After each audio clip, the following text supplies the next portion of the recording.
जय हिंद, नमस्कार। मैं मोहन पाठक और एनसीईआरटी क्लास 6 पॉलिटी में हम आज पढ़ने वाले हैं नगर प्रशासन के बारे में। क्योंकि इससे पहले हमने ग्राम प्रशासन के बारे में जान लिया था। तो हम इकाई 3 पढ़ रहे हैं और इकाई 3 का आखिरी चैप्टर है, यानी कि आखिरी लेसन है नगर प्रशासन और स्थानीय सरकार और प्रशासन में हम पढ़ रहे हैं।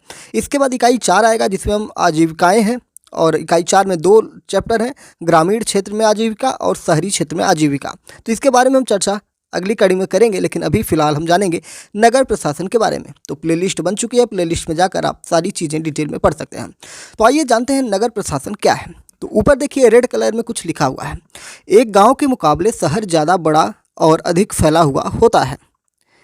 शहर की गलियां ज़्यादा चौड़ी होती हैं, यहाँ के बाज़ारों में ज़्यादा भीड़ भाड़ होती है, पानी और बिजली की सुविधाएं होती हैं, अस्पताल होते हैं, यहाँ बहुत ज़्यादा वाहन होते हैं यानी कि गाड़ियाँ होती हैं, और यातायात को नियंत्रित करना पड़ता है।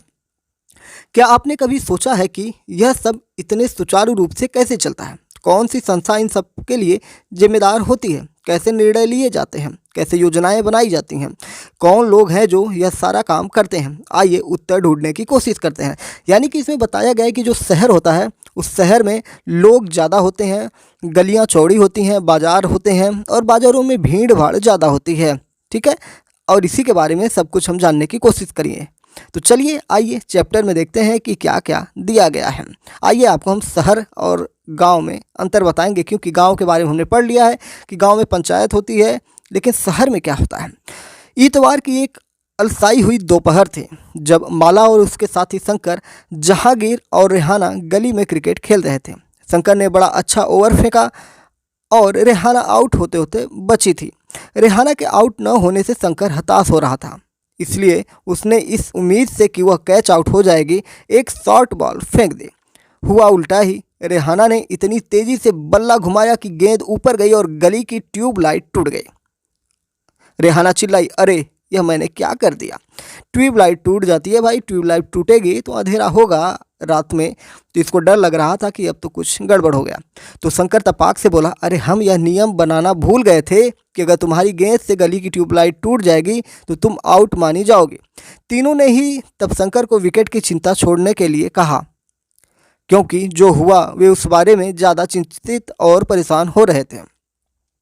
पिछले हफ्ते उनमें से निर्मला मौसी की खिड़की टूट गई थी, जिसको बदलने के लिए अपने जेब खर्च में से पैसे देने पड़े थे। क्या अब दोबारा जेब खर्च में से पैसे देने पड़ेंगे? यानी कि ये जब जब मैच खेलते हैं तब तक किसी की खिड़की चाहे ट्यूबलाइट कुछ ना कुछ तोड़ते फोड़ते रहते हैं, और इनके जेब खर्च के जो पैसे होते हैं वो इसी को हिसाब किताब चुकता करने में लग जाते हैं, यानी कि हर्जाना जुर्माना भरने में लग जाते हैं। और ये पैसे देंगे किसको? गली की ट्यूबलाइट कौन बदलता है? इसके बारे में आइए जानते हैं। माला का घर सबसे पास था। चारों भागकर माला के घर गए और उसकी माँ को सब कुछ बता दिया कि भैया हमने ट्यूबलाइट तोड़ दिया। सारी बात सुनकर माला की माँ ने कहा कि उन्हें इस बारे में कुछ खास तो पता नहीं, बस यही मालूम है कि यह नगर निगम की जिम्मेदारी होती है। उन्होंने सुझाया, यास्मीन खाला से पूछना चाहिए, वे हाल ही में नगर निगम से सेवानिवृत्त हुई है। यानी कि जो यास्मीन खाला हैं वो एक कर्मचारी रह चुकी हैं, काम कर चुकी हैं। कहाँ पे? नगर निगम में। जाओ उनसे पूछ लो, और माला तुम जल्दी घर वापस आना। यास्मीन खाला उसी गली में रहती थी और माला की माँ से उनकी बहुत अच्छी दोस्ती थी। चारों दौड़कर खाला के घर पहुंचे और जैसे ही उन्होंने दरवाज़ा खोला वे एक साथ पूरा किस्सा सुनाने लगे। उनका सवाल सुनकर यास्मीन खाला बड़े ज़ोर से हंस पड़ी और बोली, कोई एक व्यक्ति नहीं है जिसको तुम पैसा दे सकते हो। एक बहुत बड़ी संस्था होती है जिसको नगर निगम कहते हैं। यह सड़कों पर रोशनी की व्यवस्था, कूड़ा इकट्ठा करने, पानी की सुविधा उपलब्ध कराने और सड़कों व बाज़ारों की सफाई करने का काम करती है। माला बोली, हाँ हाँ, मैंने नगर निगम के बारे में सुना है। मैंने शहर में बोर्ड देखे हैं जो नगर निगम द्वारा लोगों को मलेरिया के बारे में बताने के लिए लगाए जाते हैं। खाला बोली, तुम बिल्कुल सही कह रही हो। नगर निगम का काम यह सुनिश्चित करना भी है कि शहर में बीमारियां न फैलें। यह स्कूल स्थापित करता है और उन्हें चलाता है। शहर में दवाखाने और अस्पताल चलाता है। यह बाग बगीचों का रख रखाव भी करता है। उन्होंने आगे जोड़ा, हमारा पुणे शहर बहुत ही बड़ा शहर है और यहाँ नगर प्रशासन चलाने वाले संस्थान को नगर निगम कहते हैं। छोटे कस्बों में इसे नगर पालिका भी कहते हैं। तो क्या आप नगर निगम के कार्यों की सूची बनाने में शंकर की मदद कर सकते हैं? तो 4 पॉइंट दिए गए हैं, आप सूची बना सकते हैं। पहली पॉइंट पे आप लिख सकते हैं कि नगर निगम जो होता है या नगर पालिका जो होती है वो साफ़ सफाई का काम करवाती है। दूसरे पॉइंट में लिखिए कि वहाँ पे बिजली की व्यवस्था यानी कि जो सड़कों पर लाइट होती है उसकी व्यवस्था करती है। साथ ही साथ वो वहाँ पे पानी पीने की सुविधा उपलब्ध करवाती है और सड़कों व बाज़ारों की साफ़ सफाई भी करवाती है। इस प्रकार से और भी चीज़ें आप इसमें जोड़ सकते हैं। ठीक है। निगम पार्षद एवं प्रशासनिक कर्मचारियों का काम क्या होता है, ये हम जानेंगे। यास्मीन खाला, मुझे बड़ी उत्सुकता हो रही है कि यह फैसला लेता कौन है कि पार्क कहाँ बनाया जाए। जब आप नगर निगम में काम करती थी तो क्या ऐसे मज़ेदार निर्णय भी लेने पड़ते थे? रेहाना ने यह सवाल खाला से पूछा। ठीक है, लेकिन हम कुछ आगे चले आए हैं। खाला ने जवाब दिया। खाला ने कहा, नहीं रेहाना, मैं तो निगम के लेखा विभाग यानी कि अकाउंट में काम करती थी, अकाउंटेंट में काम करती थी। बस लोगों की मासिक तनख्वाह की पर्चियां बनाती थी। क्योंकि शहर का आकार बहुत बड़ा होता है, इसलिए नगर निगम के कई निर्णय लेने होते हैं। इसी तरह शहर को साफ रखने के लिए बहुत काम करना पड़ता है। ज़्यादातर निगम पार्षद ही यह निर्णय लेते हैं कि अस्पताल या पार्क कहाँ बनेगा। शहर को अलग अलग वार्डों में बांटा जाता है और हर वार्ड से एक पार्षद का चुनाव होता है। नगर निगम के कुछ निर्णय ऐसे होते हैं जो सारे शहर को प्रभावित करते हैं। ऐसे जटिल निर्णय पार्षदों के समूह द्वारा लिए जाते हैं। कुछ पार्षद मिलकर समितियां बनाते हैं जो विभिन्न मुद्दों पर विचार विमर्श करके निर्णय लेती हैं। उदाहरण स्वरूप, एक बस स्टैंड को बेहतर बनाना है या किसी भीड़ भाड़ वाले बाजार का कचरा ज़्यादा नियमित रूप से साफ करना है, इस पर भी चर्चा करनी होती है। या फिर शहर के मुख्य नाले की सफाई होनी है। पार्षदों की समितियां ही पानी, कचरा जमा करने और सड़कों पर रोशनी आदि की व्यवस्था करती हैं। जब एक वार्ड के अंदर की समस्या होती है तो वार्ड के लोग पार्षद से संपर्क करते हैं। उदाहरण के लिए, अगर बिजली के खतरनाक तार लटक कर नीचे आ जाएं तो स्थानीय पार्षद बिजली विभाग के अधिकारियों से बात करने में मदद करते हैं या मदद कर सकते हैं। जहां पार्षदों की समितियां एवं पार्षद विभिन्न मुद्दों पर निर्णय लेने का काम करते हैं, वहीं उन्हें लागू करने का काम आयुक्त यानी कि जो कमिश्नर होते हैं और प्रशासनिक कर्मचारी करते हैं। आयुक्त यानी कि कमिश्नर और प्रशासनिक कर्मचारियों की सरकार द्वारा नियुक्ति की जाती है। यानी कि इन दोनों की जो आयुक्त होते हैं और प्रशासनिक कर्मचारी होते हैं, ये सरकार द्वारा नियुक्त कर दिए जाते हैं। ठीक है। तो नगर निगम में ये निर्णय लिए कैसे जाते हैं, रेहाना ने पूछा इनसे। किससे? खाला से। वह कभी सोचना बंद ही नहीं करती। बच्चों के सवालों से खुश होते हुए यास्मीन खाला ने जवाब दिया। सारे वार्डों के पार्षद मिलते हैं और सबकी सम्मिलित राय से एक बजट बनाया जाता है। उसी बजट के अनुसार पैसा खर्च भी किया जाता है। ऊपर देखिए रिक्त स्थानों की पूर्ति करनी है। निम्नलिखित वाक्यों के खाली स्थान भरिए।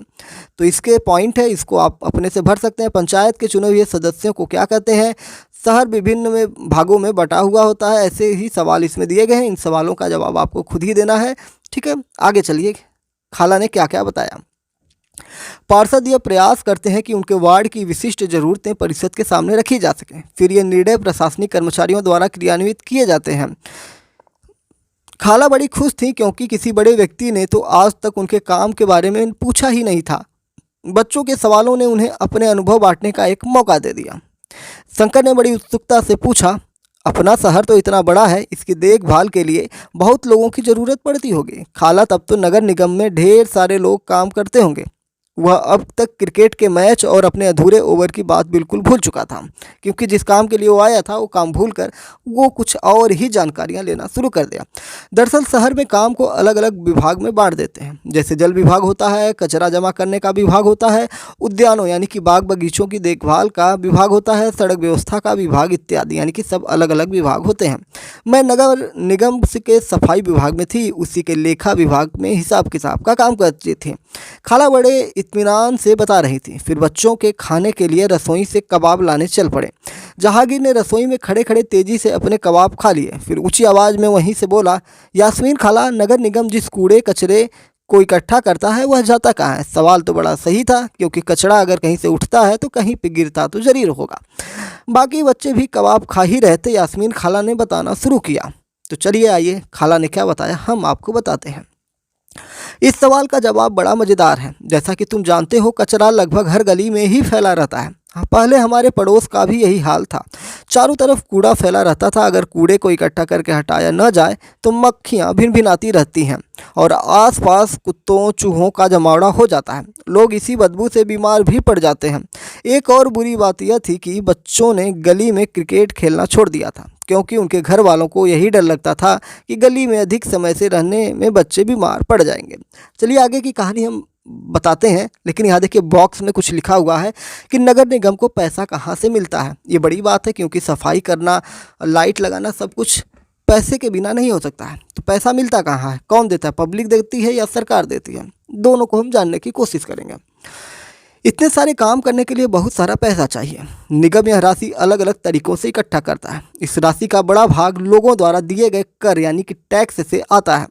वह कर या वह राशि है जो लोग सरकार द्वारा उपलब्ध कराई गई सुविधाओं के लिए सरकार को देते हैं। जैसे कूड़ा वाला आता है तो उसको आप पैसे देते हैं, बिजली के लिए बिजली बिल जमा करते हैं, सफाई वाले को पैसा देते हैं। इस तरीके से ये एक तरह से आपका टैक्स ही हो जाता है। टैक्स दो प्रकार के होते हैं, एक प्रत्यक्ष और एक अप्रत्यक्ष। ठीक है। जिन लोगों के अपने घर होते हैं उन्हें संपत्ति कर देना होता है, यानी कि अपने प्रॉपर्टी का कर देना होता है टैक्स। और साथ ही पानी एवं अन्य सुविधाओं के लिए भी कर देना होता है।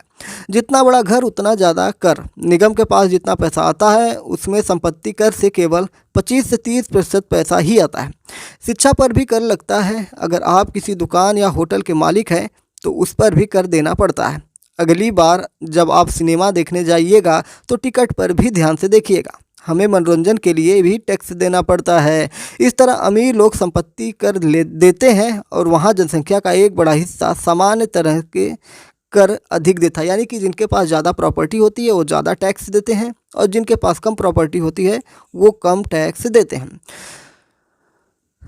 यास्मीन खाला ने अपनी बात जारी रखी। मोहल्ले की औरतें इन सबसे बड़ी नाराज़ थीं। वे सलाह लेने मेरे पास भी आई। किन चीज़ों के लिए? जो कूड़ा जमा होता था गली में, उससे जो मक्खियाँ आती थीं, भिनभिनाती थी, और घर में बच्चों को माएँ क्या करती थी, खेलने के लिए गली में नहीं जाने देती थी, क्योंकि उनको पता था कि गली में ज़्यादा देर तक रहेंगे तो ये बीमार पड़ जाएंगे। तो सब लोग सलाह लेने के लिए उनके पास आती थी। मैंने उन्हें कहा कि मैं विभाग के किसी अधिकारी से इस मामले में बात करने की कोशिश करूंगी, मगर मैं भी निश्चित तौर पर यह बात नहीं कर सकती थी कि इसमें कितना समय लगेगा। इस पर गंगाबाई ने बताया कि हमें अपने वार्ड के पार्षद के पास इस समस्या को लेकर जाना चाहिए। आखिर वोट देकर उसे तो हमने चुना है, उसके सामने हम विरोध प्रदर्शन करना चाहिए। गंगाबाई ने महिलाओं के एक छोटे समूह को इकट्ठा किया और पार्षद के घर पहुंच गई। सभी औरतें घर के सामने जाकर नारे लगाने लगी। तब पार्षद घर के बाहर निकले और उन्होंने उनकी समस्या के बारे में पूछा। गंगाबाई ने अपने मोहल्ले की खराब हालत बयां की। पार्षद ने उन महिलाओं से वादा किया कि वे अगले दिन उनके साथ आयुक्त से मिलने जाएंगे। साथ ही उन्होंने गंगाबाई को मोहल्ले के सारे वयस्कों से एक अर्जी पर दस्तखत करवाने के लिए भी कहा, यानी कि एक एप्लीकेशन लिखवाया गया। अर्जी यह थी कि उनके मोहल्ले से कचरा उठाने की नियमित व्यवस्था की जाए। उन्होंने सुझाव दिया कि कल आयुक्त से मिलने जाते समय स्थानीय सफाई अभियंता यानी इंजीनियर को भी साथ ले जाना अच्छा रहेगा। इससे फ़ायदा होगा, क्योंकि सफाई अभियंता भी आयुक्त को बता सकेगा कि हालत कितनी ख़राब है, यानी कि पूरा सबूत के साथ जाएंगे।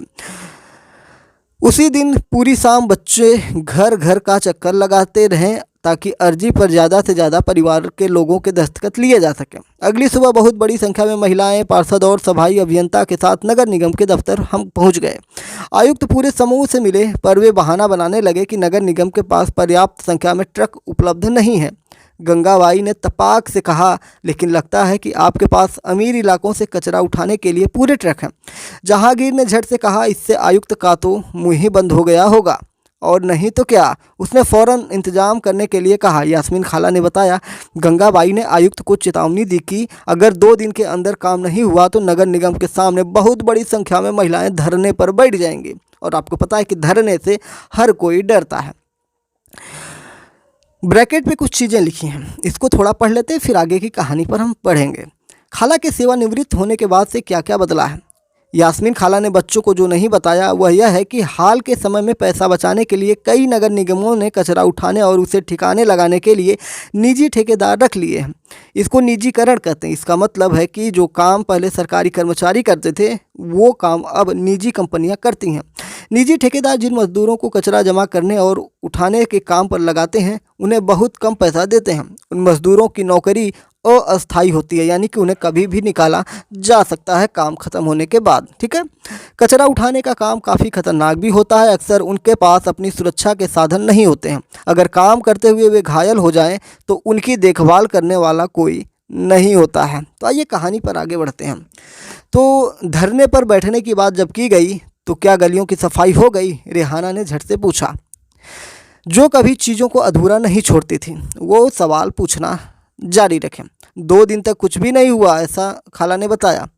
वो तो जब एक बड़े समूह ने विरोध प्रदर्शन किया, जोरदार नारे लगाए, तब जाकर बात बनी। अब मोहल्ले की सफाई नियमित रूप से होने लगी है। यह तो बिल्कुल बम्बैया सिनेमा की तरह सुखद अंत हुआ, माला ने कहा। यह वह अपने आप को नेतृत्व करने वाली गंगाबाई की भूमिका में देखने का सपना देख रही थी। क्या गंगाबाई किस बात का विरोध कर रही थी, आप बताइए? आपके हिसाब से गंगाबाई ने पार्षद के पास जाने की बात क्यों सोची? क्योंकि उसने वोट दिया था। जब आयुक्त ने यह कहा कि शहर में ट्रकों की संख्या पर्याप्त नहीं है तो गंगाबाई ने क्या कहा? ये कहा कि अमीरों की गलियों में आपको पास ट्रक है, गरीबों की गलियों में नहीं है। सभी बच्चों को गंगाबाई की कहानी सुनकर बहुत मज़ा आया। उन्हें इसका आभास तो था ही कि मोहल्ले में गंगाबाई की खासी इज्जत थी और लोग उन्हें बहुत मानते थे, मगर उनका कारण उन्हें अब समझ में आया कि इनको इतनी इज्जत क्यों मिलती थी। बच्चों ने खाला का शुक्रिया अदा किया और जाने के लिए उठ खड़े हुए। जाते जाते रेहाना ने कहा, खाला बस एक आखिरी सवाल है। घर पर अभी जो 2 कूड़ेदान हैं वो क्या गंगाबाई का सुझाव था? खाला हंसने लगी, बोली, अरे नहीं नहीं, यह तो नगर निगम ने ही सुझाव दिया था कि हम खाने पीने और गलने वाली चीज़ों को एक कूड़ेदान में डालें और प्लास्टिक, कांच जैसी न गलने वाली चीज़ों को दूसरे कूड़ेदान में डालें, यानी कि सूखा कचरा और गीला कचरा। जब हम अपने कचरे की छटाई कर देते हैं तो निगम वालों का काम थोड़ा आसान हो जाता है। बच्चों ने इतने सारे सवालों का जवाब देने के लिए खाला का फिर से शुक्रिया अदा किया और टहलते हुए गली की तरफ चल पड़े। बहुत देर हो चुकी थी और उन्हें जल्दी से जल्दी घर पहुँचना था। आज हमेशा के मुकाबले गली में अंधेरा थोड़ा ज़्यादा था। उन्होंने ऊपर देखा, फिर मुस्कुराते हुए एक दूसरे को देखा और वापस खाला के घर की तरफ दौड़ पड़े। 1994 में सूरत शहर में भयंकर प्लेग फैला था। सूरत शहर, ठीक है, सूरत शहर में प्लेग फैला हुआ था 1994 में। सूरत भारत के सबसे गंदे शहरों में से एक था। लोग घरों और होटलों का कूड़ा कचरा पास की नाली में या सड़क पर ही फेंक देते थे। इससे सफाई कर्मचारियों को कूड़ा उठाने तथा उसे ठिकाने लगाने में काफ़ी मुश्किल का सामना करना पड़ता था। ऊपर से नगर निगम अपना काम नियमित रूप से भी नहीं कर रही थी, जिससे स्थिति और भी बदतर हो गई थी। प्लेग हवा के जरिए फैलता है। जिन लोगों को प्लेग हो जाए उन्हें दूसरों से अलग रखना पड़ता है। सूरत में उस साल बहुत से लोगों ने अपनी जान गंवाई। करीब 3 लाख से अधिक लोगों को शहर छोड़ना पड़ा। प्लेग के डर से यह अनिवार्य कर दिया गया कि नगर निगम मुस्तैदी से काम करे, सारे शहर की अच्छी तरह से सफाई करे। आज की तारीख में चंडीगढ़ के बाद भारत के सबसे साफ शहरों में दूसरा स्थान सूरत का मिल जाता है। क्या आप जानती हैं कि आपके मोहल्ले में कब और कितना कूड़ा उठाया जाता है? क्या आपको लगता है कि सभी मोहल्लों में उतनी ही बार कूड़ा उठाया जाता है? यदि नहीं तो क्यों चर्चा करें। तो बाकी की चीज़ें आपको आगे देखनी पड़ेगी। प्रश्नोत्तरी है।